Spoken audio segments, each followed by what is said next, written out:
Bonjour, c'est Ursule. On est le 18 novembre 2025. Bienvenue à Vie et Miséricorde. Alors, la sagesse divine manifestée. Amen, la sagesse divine manifestée. Vous savez que sur cette terre, il y a beaucoup de sagesse, différents types de sagesse. La sagesse orientale, la sagesse qu'on apprend sur les bancs, et les sagesses liées à toutes sortes de choses nébuleuses. Mais la sagesse des sagesses, n'est-ce pas, elle est d'origine divine. Elle vient de Dieu. Et dans le livre de Job, nous sommes informés que c'est Dieu qui a manifesté la sagesse sur terre. Il l'a vu alors que il était en train de régler le poids du vent, de fixer les mesures des eaux, de donner de la loi à la pluie, l'éclair, les tonnerres, pendant qu'il était en train de mettre ces choses-là en place dans la création, il a vu que ça demandait la sagesse pour que tout cela puisse se mettre ensemble et puis fonctionner. Et il a manifesté la sagesse. Et cette sagesse a été manifestée pour les différents domaines de la création, mais aussi pour l'être humain. Si bien que tous ceux-là qui appartiennent à Dieu ont en eux, n'est-ce pas, une dose de sagesse. C'est-à-dire que tous ceux-là qui appartiennent à Dieu reflètent sa sagesse à lui. Et malheureusement, notre monde, n'est-ce pas, nous a aussi bombardé d'autres types de sagesse. Si bien que on a souvent perdu la sagesse de Dieu. Parce qu'on est porté sur tout ça, sur toutes ces choses-là qui sont les réseaux sociaux, et souvent la technologie, et souvent ce qui est naturel, ce qui est de soi, a été banni à la place de ce qui est artificiel, mis en place par l'homme. Toutefois, on ne peut pas fonctionner sans sagesse divine. Voilà pourquoi on a besoin de demander à Dieu de nous donner sa sagesse. Et dans Jacques 3, nous sommes informés au verset 13, Jacques 3 au verset 13, c'est dit: lequel d'entre vous est sage et intelligent, qu'il montre ses œuvres par une bonne conduite avec la douceur de la sagesse. Mais si vous avez dans votre cœur un zèle amer et un esprit de dispute, ne vous glorifiez pas et ne mentez pas contre la vérité. La dispute, la chicane, les querelles font que la sagesse divine n'est pas là. Elle se tait, elle ne se manifeste pas, elle ne se fait pas voir. Parce qu'elle est là où réside l'Esprit de Dieu et elle est là pour révéler Dieu. Et Jacques 1, le verset 5 dit: si quelqu'un d'entre vous manque de sagesse, qu'il la demande à Dieu, qui donne à tout simplement, sans reproche, et elle lui sera donnée. Ce que Dieu aimerait, c'est que sa sagesse soit vue en nous et que les gens se convertissent. Comme un peu l'exemple du roi Salomon.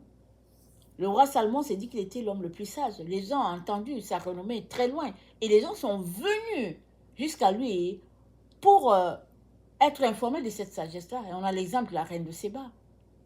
Elle a quitté l'Éthiopie et elle est partie pour être touchée par cette sagesse-là. Et elle a dit que ce qui m'a été dit n'est pas comparable à ce que moi-même j'ai vu de mes propres yeux. Alors, la sagesse divine révèle Dieu, parce qu'elle est un attribut de Dieu. Et Dieu aimerait que tu puisses la voir. Pourquoi?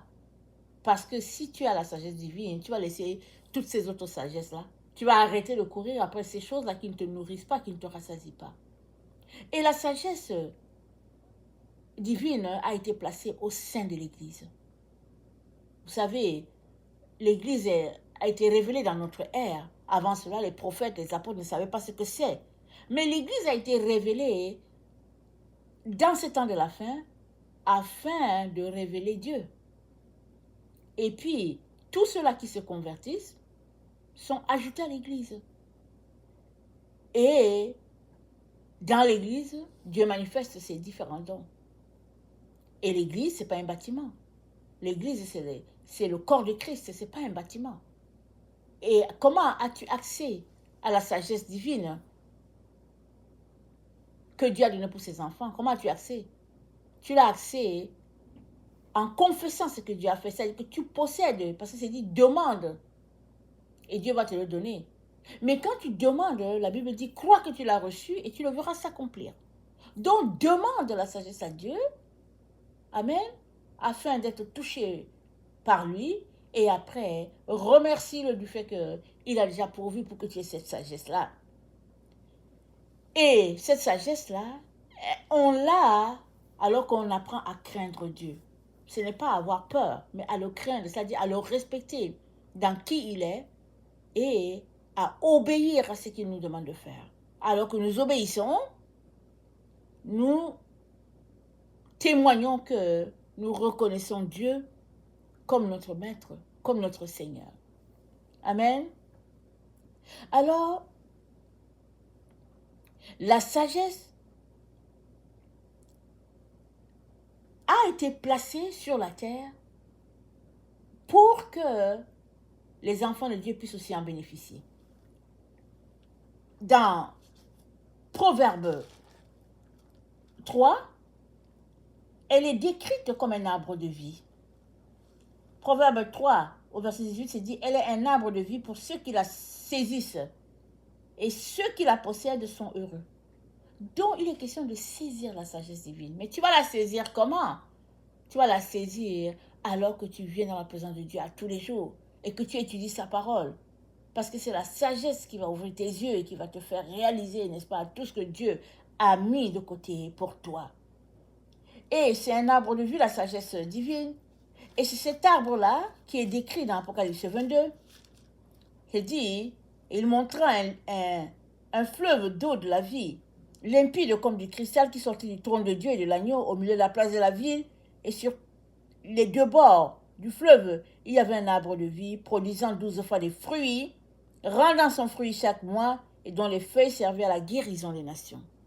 Amen.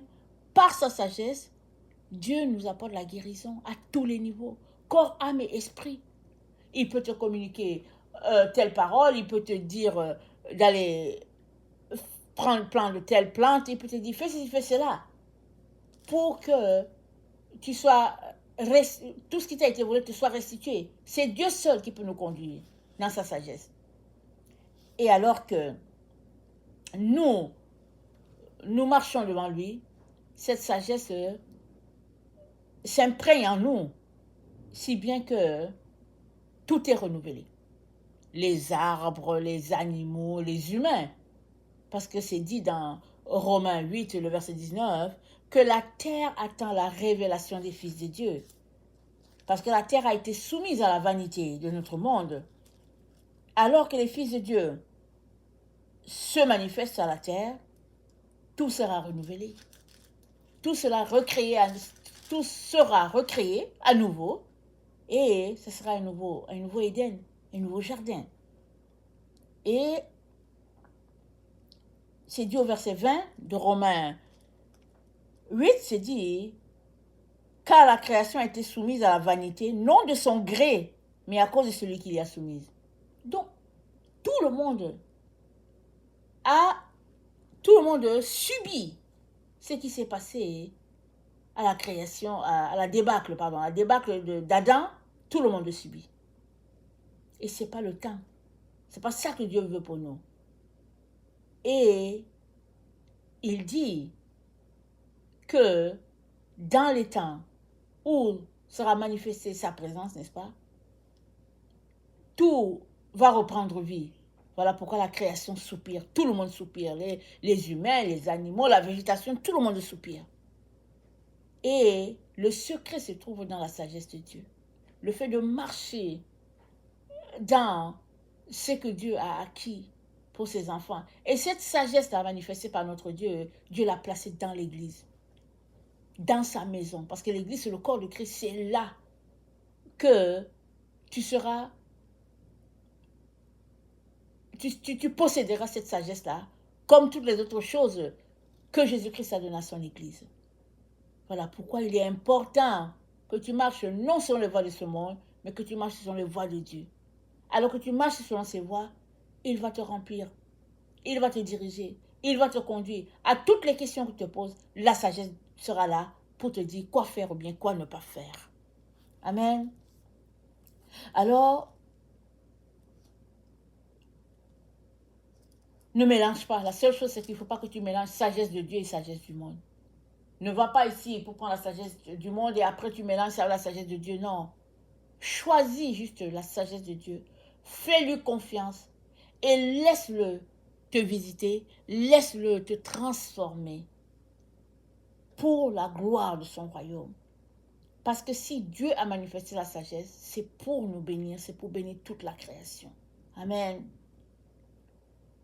Que le Seigneur nous aide à demander cette sagesse-là, telle que dit dans Jacques 1, le verset 5. C'est dit, si quelqu'un manque de sagesse, qu'il demande.